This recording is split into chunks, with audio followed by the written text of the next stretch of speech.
Hello, everyone. I know this webinar has been scheduled and rescheduled maybe a few times, so thank you all for being here, and I really hope that this content was worth the wait. Designing and building a new website takes a lot of time and effort for anyone who's been through it, and launching it can really feel like this celebration, this time to relax, this time to enjoy the fruits of your labor. And of course, take a beat, appreciate your hard work, celebrate it, go to a happy hour, do some cartwheels, whatever floats your boat. But once the celebrating ends, it is time to get back to work.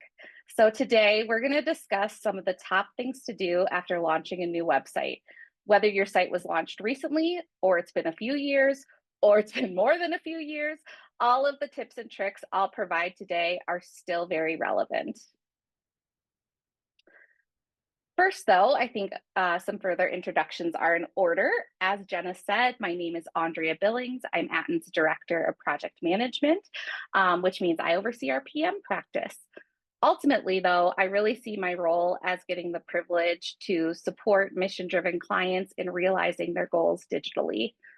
I also oversee a team of phenomenal project managers, and I get to put my organizational and communication skills to use every single day. I've been working as a digital project manager for over a decade now and have been part of quite literally hundreds of site launches. During my time at Aten, I've had the pleasure of working with clients such as the City of Raleigh, the Smithsonian, Penn State, and a whole bunch of units at Stanford University, and so many more. In many cases, I've gotten the opportunity to continue to partner with these clients as they work to evolve and maintain their sites over time. It really is genuinely one of my favorite parts of my job as a project manager, partnering with organizations to help them protect their investment by continuing to adapt their site to the constantly changing needs of their users. So thinking of your website as a product is the very first step in ensuring its long-term impact and evolution. A product mindset is essentially a way of thinking that focuses on creating solutions that provide real value to your users and your audiences. Keeping users front and center is thought in this mindset to be the most sustainable way to create successful products. This can often be really challenging, though, in complex organizations because sometimes the voices of those in leadership positions are given more weight than those of your everyday users. My goal today is to give you the tools to lean into a product mindset through the lens of consistent site maintenance, compliance with web standards, through data-driven user input. I will be touching on a lot today, and truthfully, each topic I touch on could really be its own webinar. But I also know that every person in this Zoom room is likely at a different place when it comes to the health and growth of the sites they manage. So while every tip may not apply to you, I feel pretty confident that many will. I also want to note that I'm going to be speaking today from a really non-technical perspective. So if you're a developer on this call, I'm very sorry. I will not be getting into any sort of under the hood details. You'll have to come to another webinar with our dev team for that. So for now, let's dive in. One of the things that many web teams can often forget to plan for in the chaos of a site launch is ensuring that you not only celebrate the hard work that you put into a website redesign, but to also proactively inform your users of the changes ahead or the changes that have recently occurred. Even if it's really lightweight, it's important to create a marketing plan that meets your audiences where they're at. I've included here a LinkedIn post from our partners at the Center for Anti-Racism Research for Health Equity, housed at the University of Minnesota. And I think they do a great job of what I just talked about, celebrating the work, highlighting new functionality, in their case, their new partners map, and tying it all back to the mission of their organization. And remember, as your site evolves and new features are added, educating impacted stakeholders should be an ongoing initiative. However, that communication should be informative rather than instructive. Because if you've truly considered your users and your new design, using your site should be intuitive and require little explanation. A website should never be treated as a one-time investment, but rather as a product that needs long-term support and maintenance in order to run efficiently for years to come. As technology continues to advance, unfortunately, so do the security risks and threats to your site. This is why it's really essential that you are closely monitoring your site for potential vulnerabilities. Vulnerabilities can expose your site to hacking attempts, lead to slow site performance, and leave you missing out on key features. And what matters about all of that is it can really drive your users away. These problems can be frustrating and costly, so staying on top of updates and security releases is critical for long-term health of your site. The level of maintenance required depends a lot on the content management system, or CMS, that your site is built on. At Aten, we embrace open source platforms such as Drupal, Backdrop, and WordPress. In the case of WordPress and Drupal, and actually Backdrop as well, they all release regular security and maintenance updates. There are times when the updates released by a CMS may not apply to your site, and therefore no action is needed. Yet there are other times where a critical vulnerability has been exposed and you're going to need to act quick. It's also important to note that these types of updates almost always need to be performed by a web developer and can't be completed by a non-technical manager.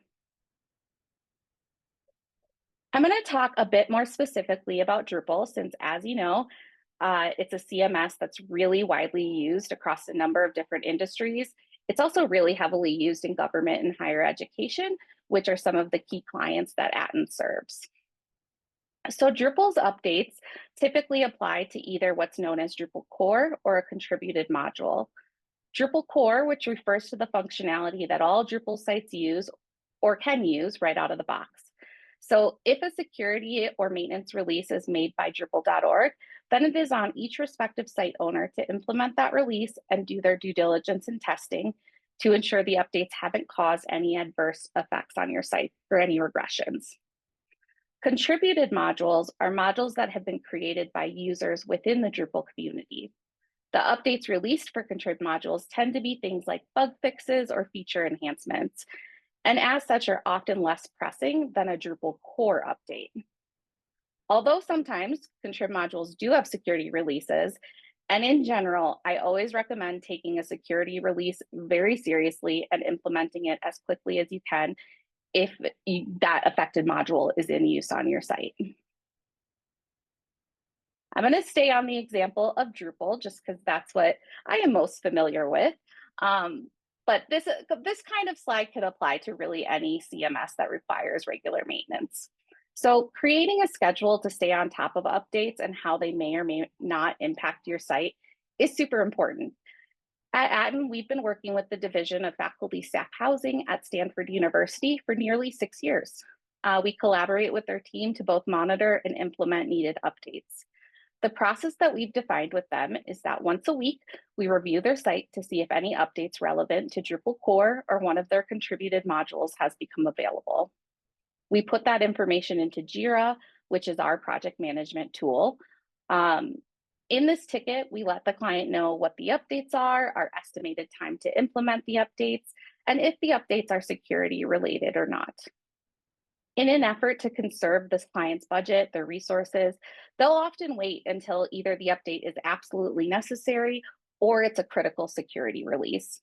At that point, we'll complete all updates, do extensive testing to ensure no regressions or new bugs have been introduced, and then work with the client to review the site and ultimately deploy those updates live. We use a really similar process with our WordPress and Backdrop clients. I will note this client is particularly vigilant about making sure we look every week, which is fantastic. We never run behind, but a lot of organizations just can't keep up with that cadence. So I would recommend at least once a month, making sure you're having a developer on your team or a developer partner look to see what updates you may need to implement on your site. More and more organizations have legal obligations to adhere to the Americans with Disability Act, ADA, and Section 508 of the Rehabilitation Act. If you're not familiar, Section 508 requires that agencies provide equal access to electronic information and data for people with disabilities. This is why ensuring that your website is designed and developed in a way that is easily accessible to people with disabilities, such as visual, hearing, mobility, and more, is so important. The World Wide Web Consortium, or what's known as W3C, develops standards and guidelines to help everyone build a web based on the principles of accessibility, internationalization, privacy, and security. Web Content Accessibility Guidelines, or WCAG 2.2, was released around this time last year, and they're the most up-to-date standards on accessibility for the web. W3C categorizes their 2.2 standards into 3 different levels: A, which is the lowest, AA, intermediate, and then AAA compliance, which is the highest. To pass Section 508 compliance, you generally need to achieve just WCAG 2.0 level AA conformance. However, to be part of creating a more equitable web experience for all, which is something I'm personally very passionate about, I recommend exceeding these minimum standards whenever you can. So how do I know how would you know where your site stands in terms of compliance and accessibility best practices? Automated tools refer to a website's, basically they look at a website's code and content and flag it for accessibility issues. These tools often provide guidance on how to fix the issues and ultimately save time for both developers and content creators, catching errors that might not be obvious. There are loads of free tools available for auditing your site's current accessibility level. Wave and AxeDev tools are some of the most common. However, there are plenty of paid services as well that go even more in depth. Site Improve is one that our clients at the City of Raleigh use. All that said, automated testing should always be coupled with manual testing. Manual testing typically falls into 3 areas: keyboard testing, which is a manual process of checking all interactive elements on the site, how they can be navigated through with just a keyboard, so no mouse or touch screen. The second, a screen reader review, is meant to uncover issues that users who navigate the web using assistive technology may run into. A screen reader review checks for things like reading order as well as dynamic and interactive content. Finally, a content review is an even more manual process because it refers to ensuring that the way pages are laid out and designed are accessible. This means reviewing for the correct use of heading hierarchy, moving generic link text such as learn more, and then ensuring your images are using alt text. Also looking at color contrast and ensuring the proper use of tables. Aten, for example, has often partnered with the Blind Institute of Technology to have users who are vision impaired interact with our sites and provide feedback. And if there's nothing you remember about accessibility, or maybe about any of this at all, we'll see what else comes out of my mouth. Accessibility testing is as much about how you structure your content as it is about ensuring the way your site was developed and designed adheres to accessibility best practices. So this is my point. This should not be a one-time audit. Websites are dynamic and ever evolving. You're adding features, you've got new content editors. It's a living thing. And so at a minimum, I recommend doing an accessibility audit at least 1 to 2 times a year. General Data Protection Regulation is a European Union law that speaks to an organization's responsibility when it comes to handling the personal data of users. Considering the global nature of so many organizations, it's possible that your site may need to adhere to GDPR regulations. Some of the indicators that you need to comply are things like having operations or staff from EU and EEA countries, receiving payments from those countries, maintaining affiliations with individuals residing in those countries. These laws can be really complex, and as a digital agency, we recommend that you consult with legal professionals to understand the compliance needs as they apply to your specific organization and the technology you're using. Like accessibility, there is a lot to GDPR compliance, and the legal implications are more than I personally feel comfortable addressing as someone who's not a specialist in the area. However, it's always helpful, I think, to have a little bit more context about what GDPR could look like to your end users.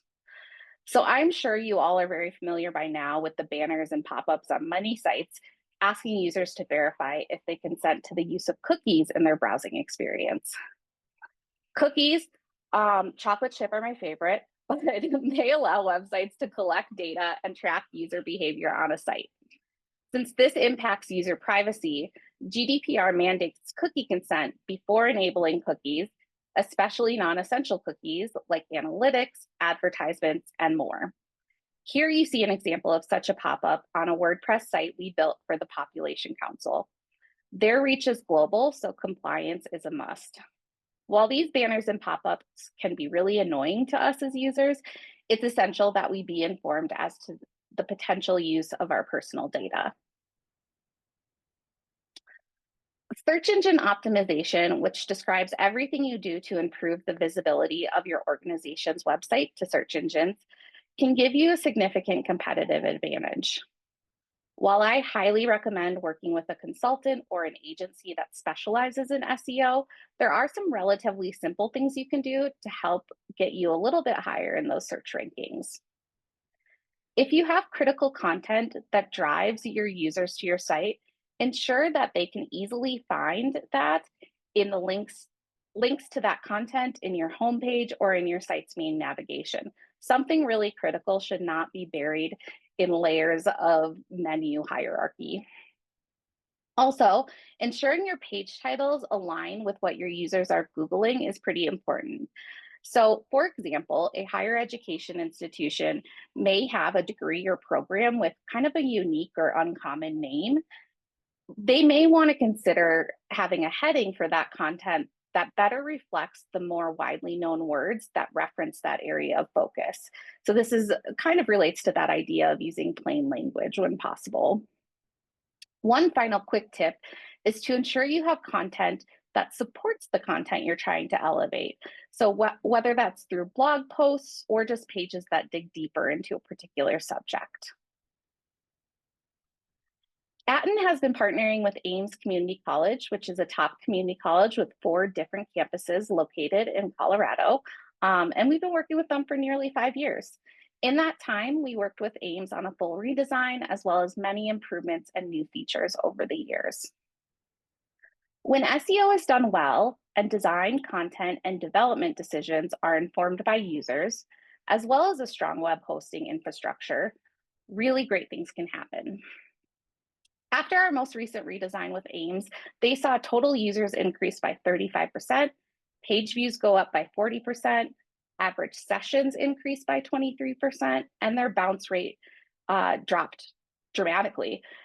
And they also saw an 11% increase on form submissions through the Apply Now call to action on their site. Now let's get into how you can analyze data and set benchmarks, just like Ames. I really patted myself on the back for the title of this slide. ABC, always be collecting data, and I really believe that. So installing and customizing analytics on your site is a really inexpensive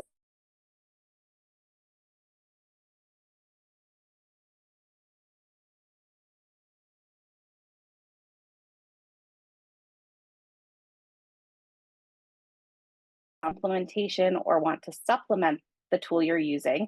I've included some popular alternatives on this slide.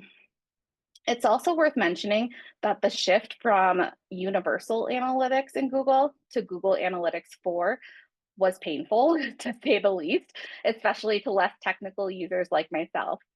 At Aten, we found that Google Tag Manager is actually a bit easier to use and offers options for more targeted data tracking.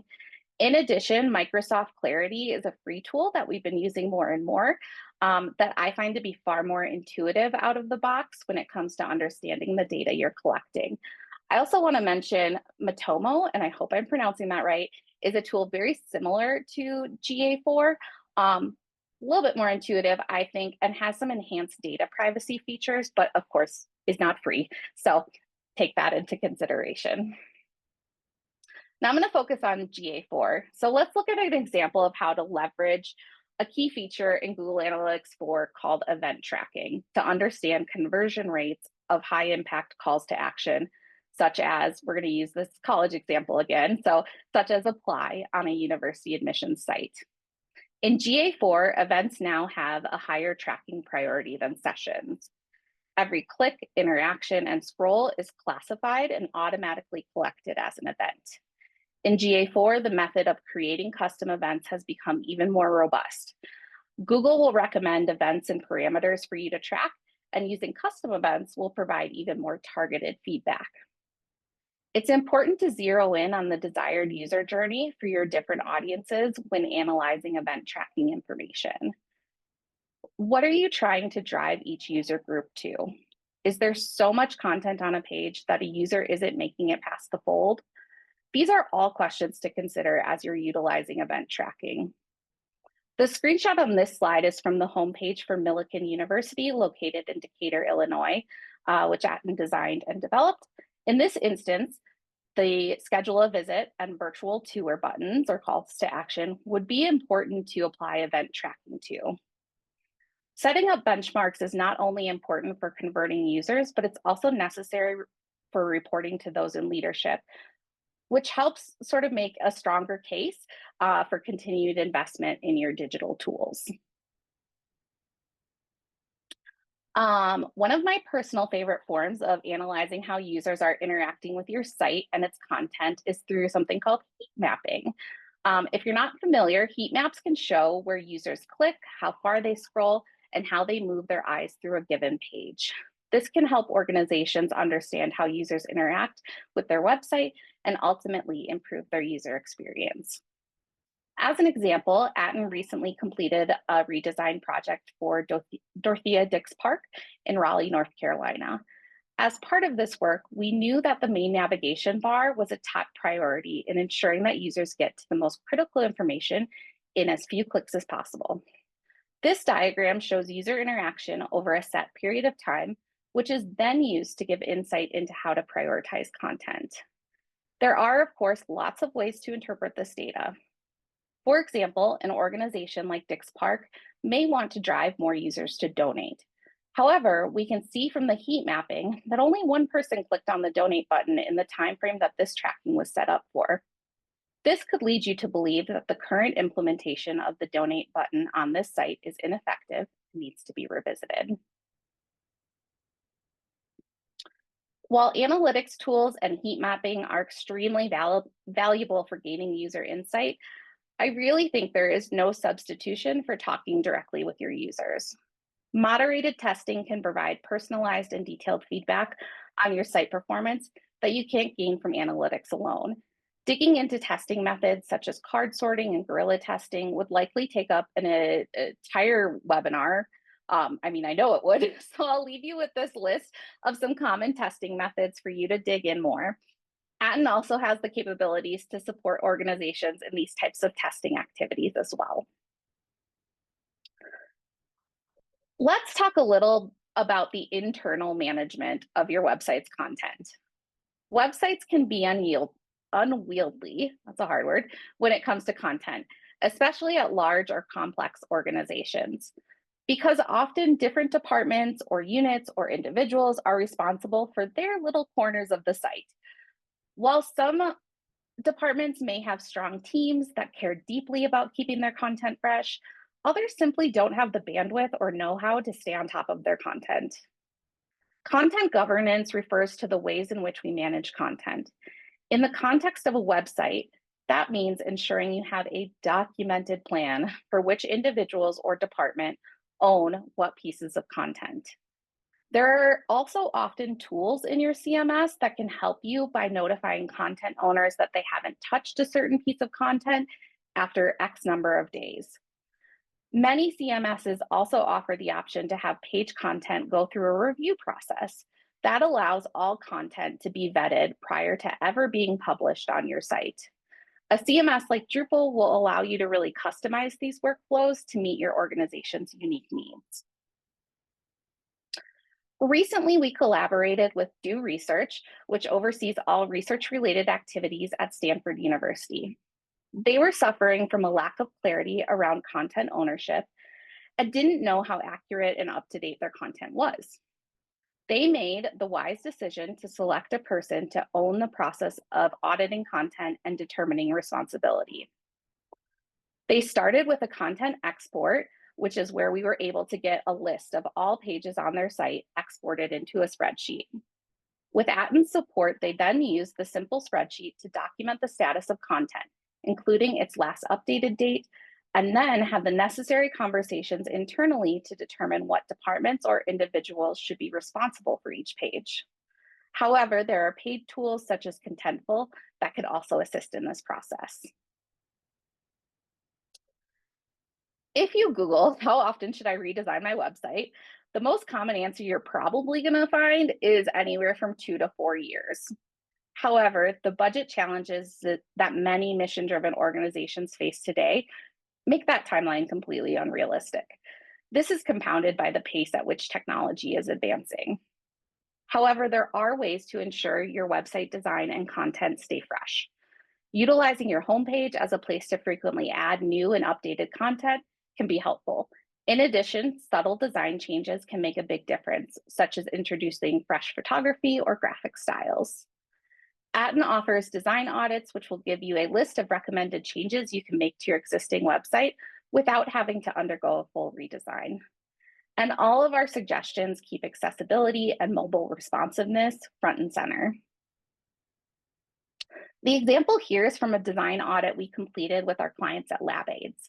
LabAids develops, manufactures, and publishes curriculum that helps students better understand science and math concepts through direct experience. For LabAids, their site in its current design had been online for over 4 years, maybe 5 at this point. While a redesign wasn't in their budget at the time, they wanted to get some insight into small incremental improvements they could make to protect their investment and increase site traffic and ultimately convert customers. Aten went through a robust audit focused on design, where we made a long list of recommendations and highlighted things that their new site was actually already doing pretty well. In this example, Aten's designers shared how adding a promotional video to the page could help convince users to purchase their product. This recommendation was also validated by wider industry research. Well, the end of this came rather fast, I think. So as we end our time together, I want you to think about the site or sites that you support and manage and complete a little self-assessment on how you're doing in each of the areas we touched on today. So grab a pen and paper if you want, or just make a mental note. How do you think you're doing in marketing? Green for great, yellow for okay, and then red for not at all or not good. And kind of go through each of the sections we spoke about. I'll give you about 15 to 30 seconds to fill this out.